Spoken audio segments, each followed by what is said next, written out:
மகிழ்ச்சியின் சத்தம் வழங்கும் அனுதின தேவமன்னா. Voice of Joy presents Daily Manna by Reverend A. Benedict. Praise the Lord. God loves you so much. இன்றைய தேவ மன்னாவாக 28ஆம் சங்கீதத்திலே 9ஆம் வசனம். தேவரீர் உமது ஜனத்தை இரட்சித்து உமது சுதந்திரத்தை ஆசீர்வதியும், அவர்களை போஷித்து அவர்களை என்றென்றைக்கும் உயர்த்தியருளும். இந்த நாளைக்குரிய தலைப்பாக தமது ஜனத்திற்கு இரட்சிப்பை அருளும் தேவன். தமது ஜனத்திற்கு இரட்சிப்பை அருளும் தேவன். அவர் பெயர் இரட்சகர் என்று அழைக்கப்படுகிறார். இஸ்ரவேலே, தேவனால் ரட்சிக்கப்பட்ட தேவ ஜனமே, உனக்கு ஒப்பானவன் யார் என்று வேதம் சொல்லுகிறது. இஸ்ரவேலே, தேவனால் ரட்சிக்கப்பட்ட தேவ ஜனத்திற்கு ஒப்பானவர்கள் யாரும் கிடையாது. ரட்சிப்பு விலையேறப்பட்டதாக இருக்கிறது.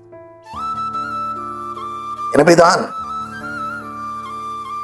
எபிரேயர் 2ஆம் அதிகாரம் 4ஆம் வசனத்திலே சொல்லப்பட்டிருக்கிறது, இத்தனை பெரிதான ரட்சிப்பை குறித்து நீங்கள் கவலையற்றிருப்பீர்களே, ஆனால் தேவ தண்டனைக்கு எப்படி தப்பித்துக் கொள்வீர்கள்?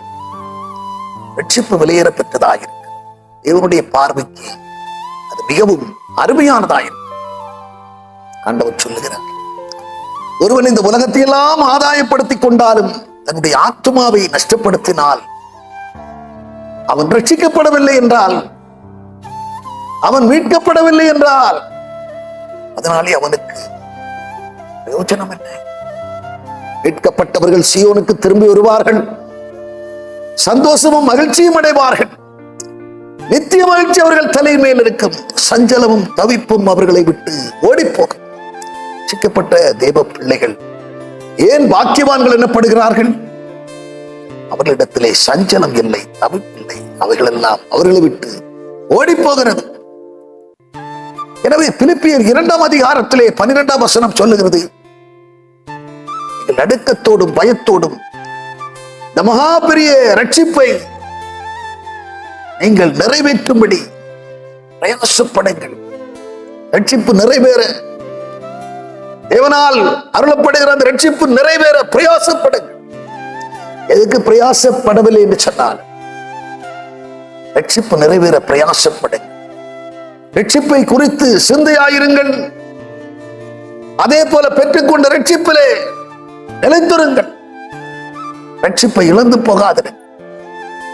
தாவீது பக்தன் சொல்லுகிறார், ரட்சிப்பின் சந்தோஷத்தை மீண்டும் எனக்கு தாரும். ரட்சிப்பை இழந்து போனான் பாருங்க. அந்த ரட்சிப்பை மீண்டும் பெறுவதற்கு, அந்த ரட்சிப்பின் சந்தோஷத்தை மீண்டும் பெறுவதற்கு தேவ சமூகத்திலே அவன் போராடுகிறான். தேவனோடு போராடுகிறான்.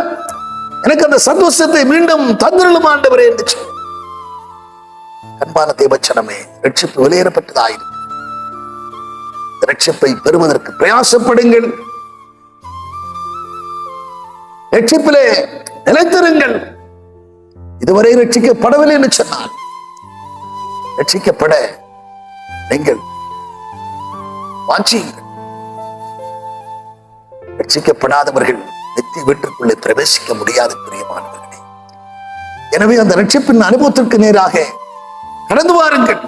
கர்த்தர் இன்றே உங்களுக்கு ரட்சிப்பை அருளுவார் என்கிறதுலே சந்தேகமில்லை. நாம் ஜெபம் பண்ணுவோம். பரலோக பிதாவே, நாங்கள் உம்மை துதிக்கிறோம், ஸ்தோத்திரிக்கிறோம். ஆண்டவரே, ஆண்டவர் ரட்சிப்பு முடியதா இருக்கிறதப்பா. நன்றி, வேறு ஒருவராலும் ரட்சிப்பு இல்லை என்று சொல்லி வேதம் சொல்லுகிறது. இத்தனை பெரிதான ரட்சிப்பை குறித்து ஆண்டவரே, பிள்ளைகளாகி நாங்கள் கவலையில்லாதபடிக்கு ரட்சிப்பு நிறைவேற நாங்கள் யாவரும் பிரயாசப்பட, ஆண்டவரே, அது நிமித்தமாக உம்மால் அருளப்படுகிற அந்த ரட்சிப்பிலே நாங்கள் நிலைத்திருக்க, என்றும் அகமகிழ உன்னை செய்ய வேண்டும் என்று செபிக்கிறேன். பொறுப்படுத்திக் கொண்டு வழி நடத்தும் இயேசு கிறிஸ்து மூலம் ஜெபிக்கிறோம் நல்ல பிதாவே.